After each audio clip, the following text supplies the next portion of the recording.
Bom dia, boa tarde, boa noite, salve pra geral, Rod Brito na área, bem-vindo ao canal do YouTube do Rod Brito, um salve pra minha galerinha do Nono B que tá comigo agora online, aqui no Colégio do Carmo e Unai, um salve pra vocês. Bom, vamos continuar o nosso vídeo, as nossas aulas de República Populista, Brasil 46 a 64, no vídeo anterior, na aula anterior, nós deixamos o Vargas com a grande felicidade por ter conseguido inaugurar a Petrobras em julho de 1953, apesar de ter comprado algumas brigas por conta disso, principalmente com a UDN e principalmente com alguns grandes conglomerados petrolíferos internacionais.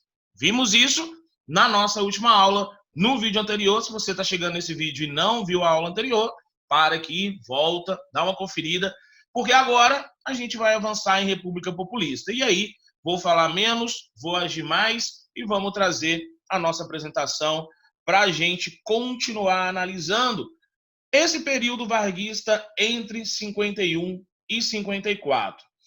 Bom, tudo ia muito interessante, houve a criação da Petrobras, houve a criação da Eletrobras, mas chega um grande impasse. Nós vimos que quando Vargas assume ali em 51, ele assume numa realidade muito diferente do que ele havia deixado o Brasil em 45.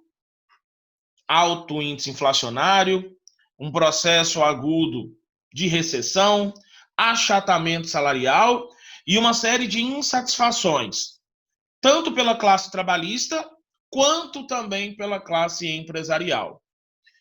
Em meio a essas pressões, logicamente, os dois grupos, e aí eu vou falar especificamente do grupo trabalhador e da classe empresarial, da classe patronal, começam a pressionar o governo.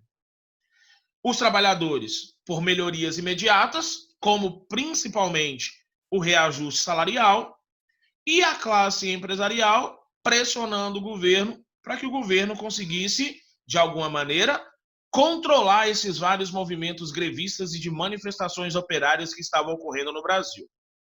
Bom, nesse momento, vale a gente citar um político, na época, jovem, também vindo do Rio Grande do Sul, mais especificamente vindo também de São Borja, cidade natal do Getúlio Vargas, que era o João Goulart.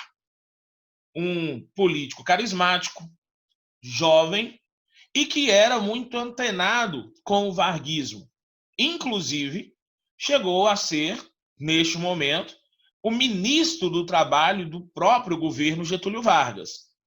E o João Goulart, ali, percebendo todo o cenário econômico e político, faz uma sugestão ao presidente. Qual a sugestão feita pelo João Goulart? Reajustar o salário dos trabalhadores em 100%. Ou seja, dobrar o salário da classe trabalhadora, o salário mínimo. Logicamente, essa ideia tem um impacto dos dois lados, não é verdade? A classe trabalhadora fica extremamente eufórica, satisfeita com a possibilidade do salário mínimo ser dobrado no Brasil naquele momento, e a classe patronal, a classe empresarial, acha essa proposta extremamente descabida. Por quê?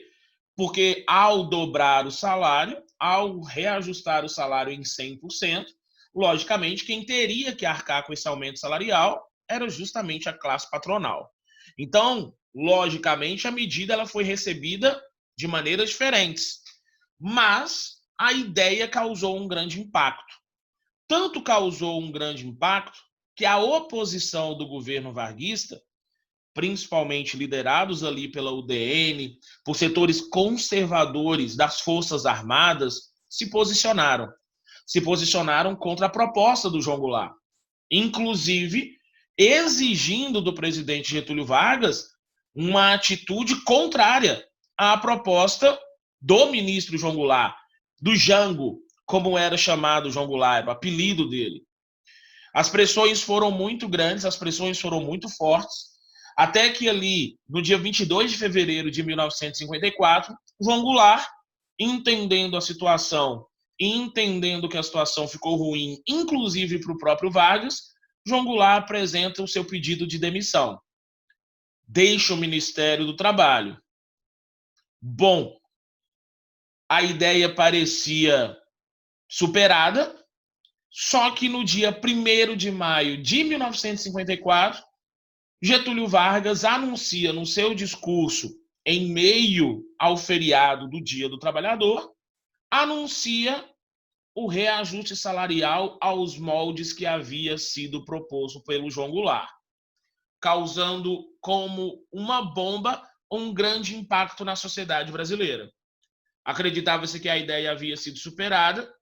Quando Vargas apresenta a proposta em maio, da forma que o João Goulart havia proposto no final de 53 e início de 54, os grupos de oposição começaram a se articular contra o Vargas, entendendo que o presidente não tinha mais governabilidade, que o presidente precisava deixar o cargo, ou seja, que o presidente, por bem ou por mal, deveria deixar a presidência da República. Bom, em meio a todos esses acontecimentos e em meio a todas essas discussões, alguém tem uma ideia extremamente infeliz. Qual ideia?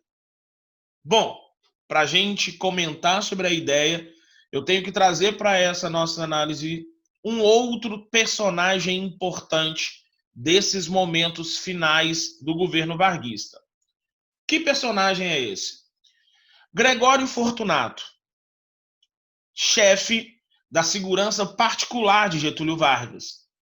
O Gregório Fortunato acompanhava a família Vargas desde muito tempo. Ele era chefe, como eu disse, da segurança pessoal da família, desde muito tempo no cenário político e acompanhando Vargas para todos os lados.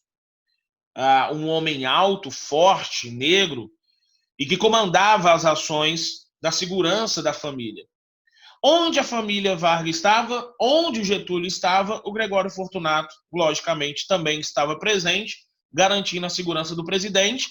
Então, sabia-se, logicamente, da relação entre o Vargas e o Gregório Fortunato, uma relação íntima, inclusive. Íntima de amizade. Bom, alguém tem uma ideia em meio a tudo isso. Numa conversa até certo ponto informal, chegam para o Gregório Fortunato e fazem o seguinte comentário: a situação do Vargas não está legal. A situação do Vargas não está interessante. Está beirando a uma situação insustentável. Mas o grande problema do Vargas é o Carlos Lacerda. É ele que comanda e articula a oposição.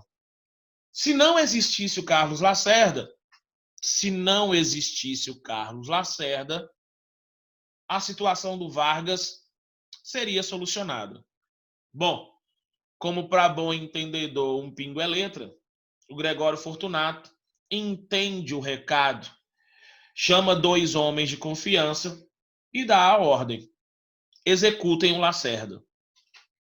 Bom, se você parar para pensar, e eu acho que você já entendeu o que eu quero dizer, a ideia por si só já era muito desastrosa, não é verdade?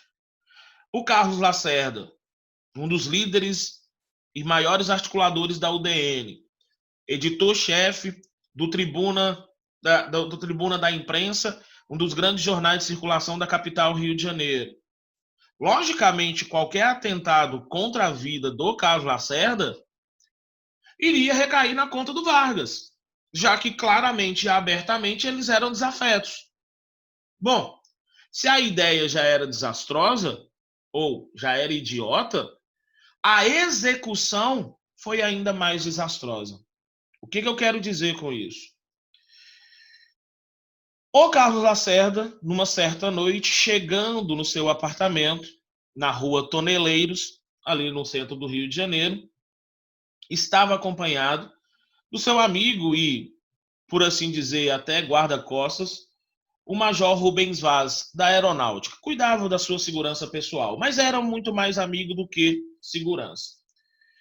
E quando os dois estavam chegando ali no apartamento, os dois homens contratados pelo Gregório Fortunato começam a disparar tiros contra o Carlos Lacerda. Os tiros não acabam executando o Lacerda. No final das contas, os tiros acabaram acertando, na verdade, o Major Rubens Vaz. Ou seja, o Major Rubens Vaz é alvejado, morto ali à frente do prédio. O Carlos Lacerda também é alvejado, só que ele recebe um tiro no pé esquerdo. E a emboscada, que por si só já era de uma ideia muito idiota, sai muito pior do que a encomenda. Com um detalhe importante: o Vargas não tinha conhecimento de tudo isso que estava acontecendo. Tudo isso acabou acontecendo nos bastidores do governo, sem o conhecimento, logicamente, do presidente. O Vargas era um grande político e um grande articulador. Se uma ideia dessa tivesse chegado e apresentada para ele, logicamente ele iria tentar demover a pessoa da ideia, porque ele sabia das consequências políticas imediatas para ele. Foi justamente o que acabou acontecendo. O Major Rubens Vaz, um jovem militar ali na casa dos 30 e poucos anos, casado, pai de filhos, acaba sendo morto. O Carlos Lacerda soube muito bem aproveitar tudo isso. O que eu quero dizer? Olha a imagem que vocês têm aí na tela agora. Vocês têm um Carlos Lacerda saindo do hospital amparado com um gesso até a altura do joelho. Ele exigiu da enfermeira que a sua perna fosse engessada até a altura do joelho. Ele recebeu um tiro no pé. Mas ele sabia do impacto que essa imagem ia causar na capa dos principais jornais naquele momento, no dia seguinte. E, logicamente, o desdobramento foi realmente o que a gente entendeu e o que a gente imaginava. Boa parte da opinião pública, boa parte da sociedade brasileira, quando faz uma sindicância, porque, raciocina comigo, o major da aeronáutica é morto.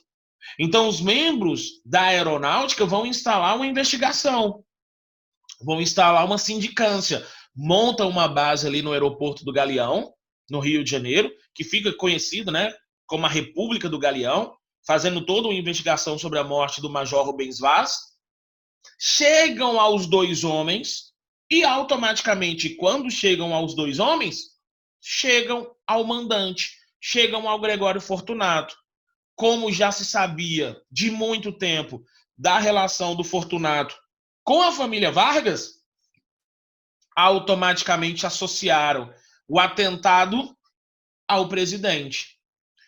E nesse momento o impacto foi muito grande, porque boa parte da opinião pública, que logicamente apoiava o Vargas, ficou com uma pulga atrás da orelha. Nossa, será que ele foi realmente capaz?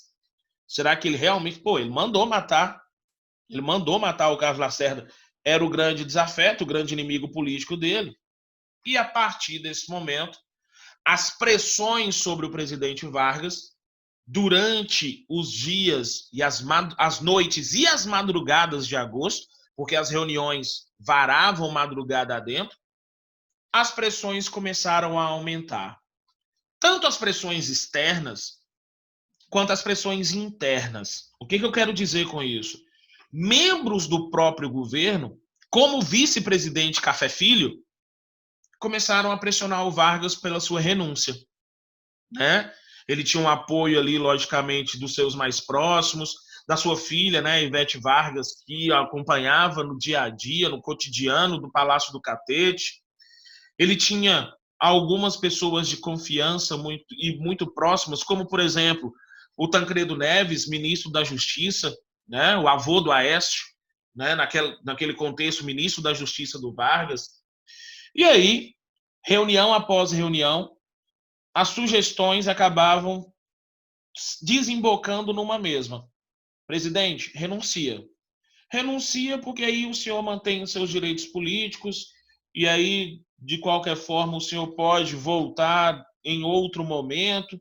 E o Vargas, sempre muito categórico, sempre muito emblemático. Não renuncio. Só saio do catete morto. Só saio do catete num caixão. Essas palavras não foram levadas tão a sério. Talvez, se fossem levadas mais a sério, teriam pelo menos evitado o que acabou acontecendo na manhã do dia 24 de agosto de 1954. Antes da gente fazer esse comentário, só um entendimento político, tá? Quando a opinião pública começa a duvidar do Vargas, Carlos Lacerda, que sofreu o atentado, ele tinha naquele momento uma grande certeza. Ele já tinha um grande sonho. Naquele momento ele tinha uma grande certeza. Qual certeza? Ele seria o próximo presidente da República do Brasil. O Carlos Lacerda tinha uma grande certeza a partir desse momento, que o atentado sofrido por ele e pelo Major Rubens Vaz o colocaria como presidente da República do Brasil. Bom, logicamente não foi isso que acabou acontecendo. Um comentário também adicional. Na madrugada do dia 23 para o dia 24 de agosto, o Getúlio Vargas ele deu uma espécie de pistas do que ele iria fazer, né? Um dia, ele tinha um dos filhos era médico, me fugiu o nome agora, mas ele pergunta ao filho aonde ficava realmente o coração, né? O filho estava, assim, auscultando o coração dele, ele perguntou, né, anatomicamente onde é que ficava o coração, o filho dele indicou, ele só disse que era só para uma curiosidade. Ele chega ao porta-voz, ele chama o seu porta-voz, entrega um rascunho feito por ele, e pede a esse porta-voz que datilografe aquele rascunho e faça as melhorias necessárias. Na verdade, o que ele estava entregando era o rascunho da sua carta-testamento. Quando o seu porta-voz lê e vê o teor daquele rascunho, chega para o presidente e pergunta do que se tratava, e ele disse que era algo que ele usaria se precisasse, nesses momentos de pressão, nesses momentos mais aflitos da política brasileira. Chama a sua filha, a Ivete Vargas, dá um abraço mais prolongado, olha para a filha, né? Diz que a ama.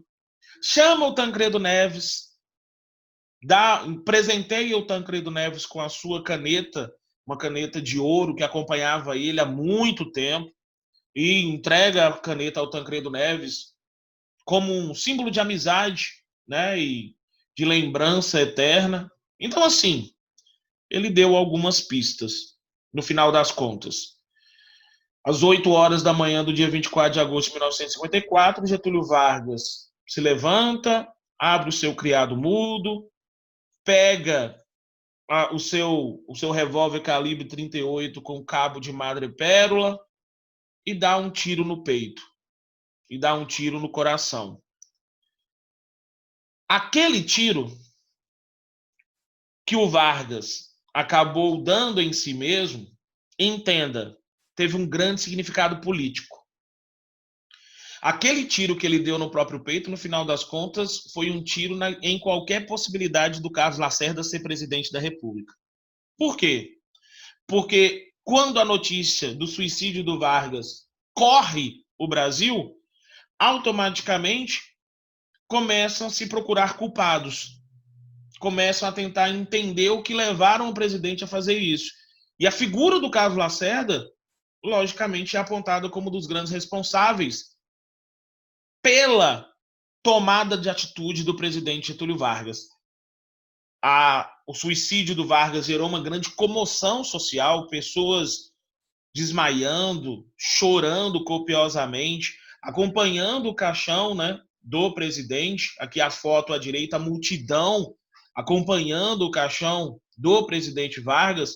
E assim, logicamente, naquele momento do desfecho da sua vida, o Vargas deixou na carta-testamento claro o que foi essa sua passagem à frente da presidência do Brasil.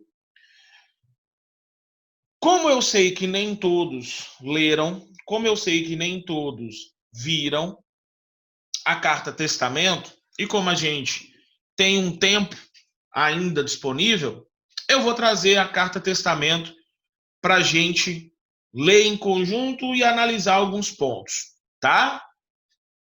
Da Carta Testamento do Getúlio. Primeira observação que eu queria fazer antes de começar a ler. Logicamente, a Carta Testamento feita pelo Getúlio vai exaltar os seus feitos. Vai demonstrar culpados do que ele acreditava serem responsáveis pelos problemas do Brasil.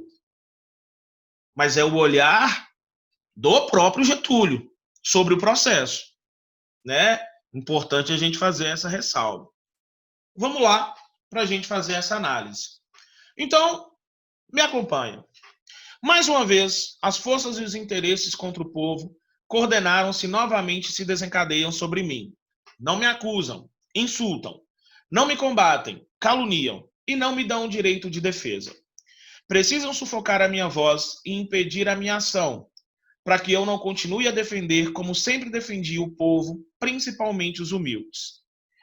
Sigo o destino que me é imposto, depois de decênios, décadas de domínio e expoliação, exploração dos grupos econômicos e financeiros internacionais.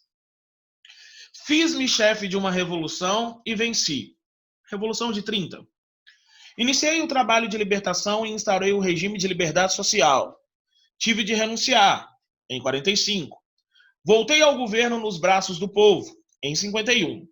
A campanha subterrânea dos grupos internacionais aliou-se à dos grupos nacionais revoltados contra o regime de garantia do trabalho, referindo, logicamente, aos grupos empresariais contra o getulismo e ao DN, que representava esses grupos internacionais.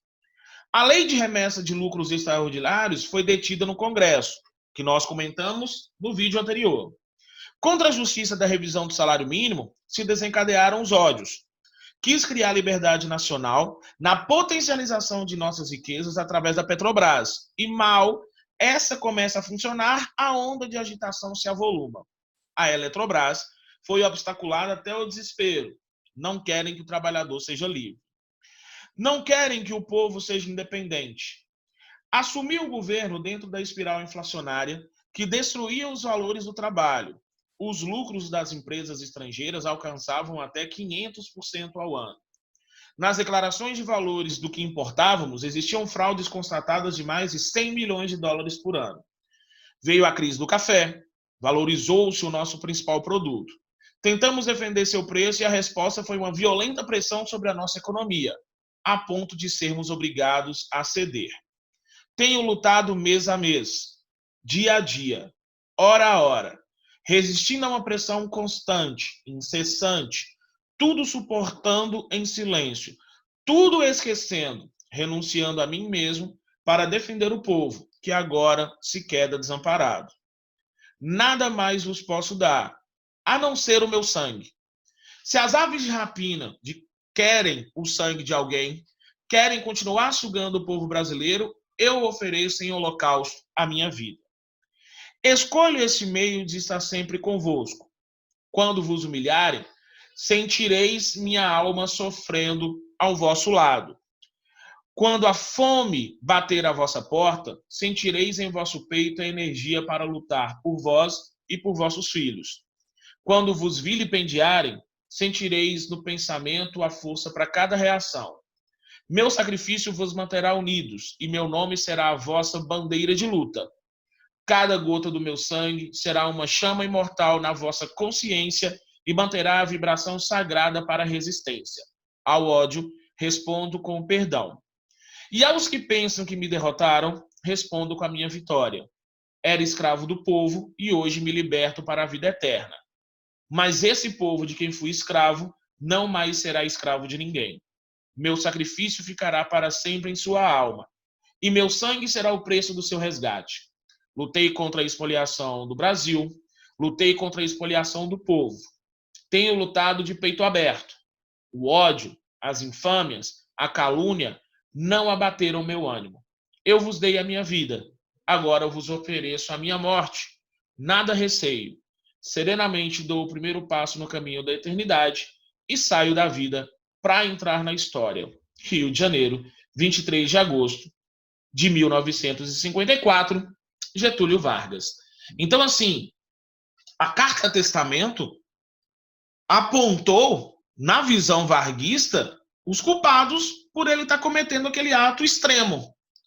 E, automaticamente, a Carta Testamento justificou aos olhos da sociedade quem é que levou o Vargas a tomar essa atitude. Como vocês devem ter percebido, uma carta extremamente personalista, uma carta extremamente populista, um texto totalmente emotivo, um texto que tinha como intenção causar um choque emocional na sociedade. Conseguiu o que queria? Lógico que sim. Lógico que conseguiu. Aquela transição pós-morte do Vargas foi uma transição conturbada. Pensa comigo. Faltava 1 ano e meio para o mandato terminar. E o que acaba acontecendo nesse 1 ano e meio? Olha lá comigo. Assume Café Filho, vice-presidente da República, que apesar de ser do PSD, tinha uma simpatia muito grande à UDN. Ou seja, o Café Filho se tornou a possibilidade da UDN chegar ao poder pela primeira vez. Durante o período em que esteve à frente do governo, de maneira interina, com a SUMOC 113, implementa a facilitação das importações para as empresas estrangeiras, mas acaba sendo afastado por doença. Lembrando que o Vargas teve com as empresas estrangeiras, um grande atrito pelas propostas feitas pelo Vargas, logicamente, para tentar diminuir ou barrar parte do lucro dessas empresas multinacionais no Brasil. Mais uma vez, o Vargas comete suicídio. Quem é que assume? O vice. Café Filho era o vice-presidente do Vargas, assume como presidente, mas, por questões de saúde, acaba sendo afastado. Quem é que assume no lugar do Café Filho? O presidente do Congresso, Carlos Luz, que também era do PSD e também era simpático à UDN. Tenta articular um golpe junto com as lideranças da UDN para assumir o governo, mas sofre um golpe preventivo. Antes que a UDN, junto com Carlos Luz, pudesse dar um golpe político, o Marechal Henrique Teixeira Lott dá um golpe preventivo. Toma o poder das mãos do Carlos Luz e entrega a presidência da República nas mãos do Nereu de Ramos, presidente do Senado, que completa o mandato do Vargas. Não esquece. Vargas comete suicídio, assume Café Filho. Café Filho é afastado por doença, assume Carlos Luz. Carlos Luz sofre o golpe preventivo do Marechal Teixeira Lott, assume Nereu de Ramos, presidente do Senado. Nereu de Ramos completa o mandato e organiza as eleições presidenciais para 1955. Na disputa presidencial, qual o nome que se apresenta forte e que acaba vencendo as eleições presidenciais para o mandato entre 56 e 61? Um político mineiro de família importante, ex-governador de Minas Gerais, que se elege pela coligação criada pelo Vargas, ou seja, a eleição de Juscelino Kubitschek, a eleição de JK, mostrou a influência exercida pelo getulismo e mostrou os impactos tanto do suicídio quanto da Carta Testamento. Ou seja, mesmo após a sua morte, o Vargas conseguiu ainda influenciar o jogo político brasileiro. A UDN, que tinha em Carlos Lacerda uma grande esperança de chegar à presidência da República, viu mais uma vez ser derrotada na campanha eleitoral presidencial e Juscelino Kubitschek, ou JK, o presidente Bossa Nova, é eleito para o mandato entre 56 e 61 tendo seu discurso desenvolvimentista e no seu plano de metas o grande carro-chefe do seu governo.